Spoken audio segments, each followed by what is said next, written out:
રાજસ્થાનના અજમેર ખાતે આવેલા પવિત્ર દરગાહ શરીફમાં હજરત ખ્વાજા મોઇનુદ્દીન ચિશ્તી ગરીબ નવાજની દરગાહ ખાતે આજે છઠ્ઠીના પવિત્ર દિવસે આસ્થાનો અદ્ભુત મહાસાગર ઉમટી પડ્યો હતો। આ જગતમાં જો સૌથી વધુ ગુલાબના ફૂલો કોઈ દરગાહ ઉપર ચડાવવામાં આવતા હોય તો તે અજમેર શરીફ ખાતે આવેલા ખ્વાજા ગરીબ નવાજની દરગાહ ઉપર ચડાવવામાં આવે છે। ગુલાબની સુગંધ અને અકીદતથી આખું અજમેર શરીફ મહેકી ઉઠ્યું હતું। આજના આ શુભ પ્રસંગે અને રોજ રોજ હજારો શ્રદ્ધાળુઓ ફૂલ અને ચાદર ચડાવી તેમની મન્નતો પૂરી કરવા માટે આવતા હોય છે।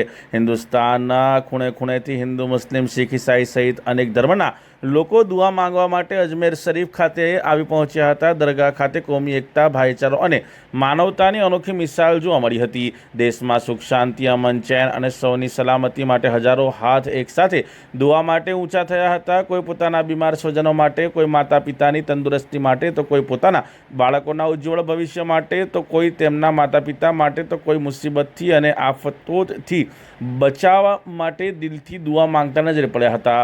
ઉનાળાની કાળઝાળ ગરમી અને 42 ડિગ્રીથી વધુ તાપમાન હોવા છતાં લાખો શ્રદ્ધાળુઓના ઉત્સાહમાં કોઈ ઘટાડો જોવા મળ્યો ન હતો। ભારે ગરમી વચ્ચે પણ લોકો કલાકો સુધી દરગાહે હાજરી આપવા અને ચાદર ગુલાબ અર્પણ કરવા માટે આતુર નજરે પડ્યા હતા।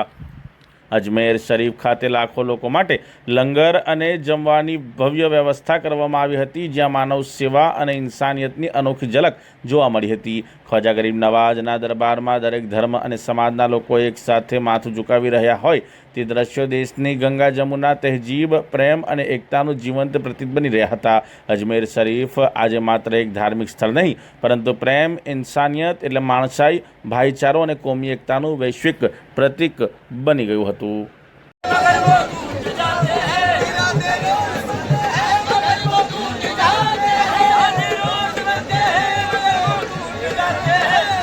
Say